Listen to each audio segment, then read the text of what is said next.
જય માતાજી વધેને.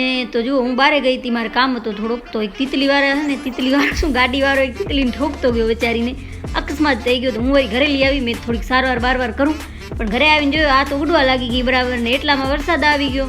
તો અમારે હમણાં છે ને આવો બહુ થાય છે, વરસાદ બહુ આવો કરે. તો મેં વળી બધી ચપલું ધોવામાં રાખી દીધી. ઇન્ટેલિજન્ટ તો હું બહુ જ છું, જોયું ચપલું બપલું મેં ધોઈ નાખું. અને અહીંયા થાય છે બપોરના જમવાની તૈયારી, અને મારો કામ હતો લડ્ડુને નવરા.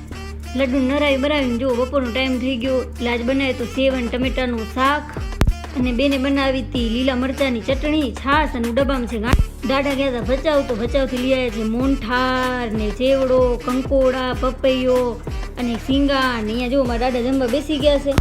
આજે તો મોજે મોજ છે. તો પપ્પાની એ ગયા હતા ગાંધામ, તો લઈ આવ્યા છે કચોરી અને મોતીચૂરના લાડવા, યમી યમી. અને પછી હું લાગી ગઈ જમવા.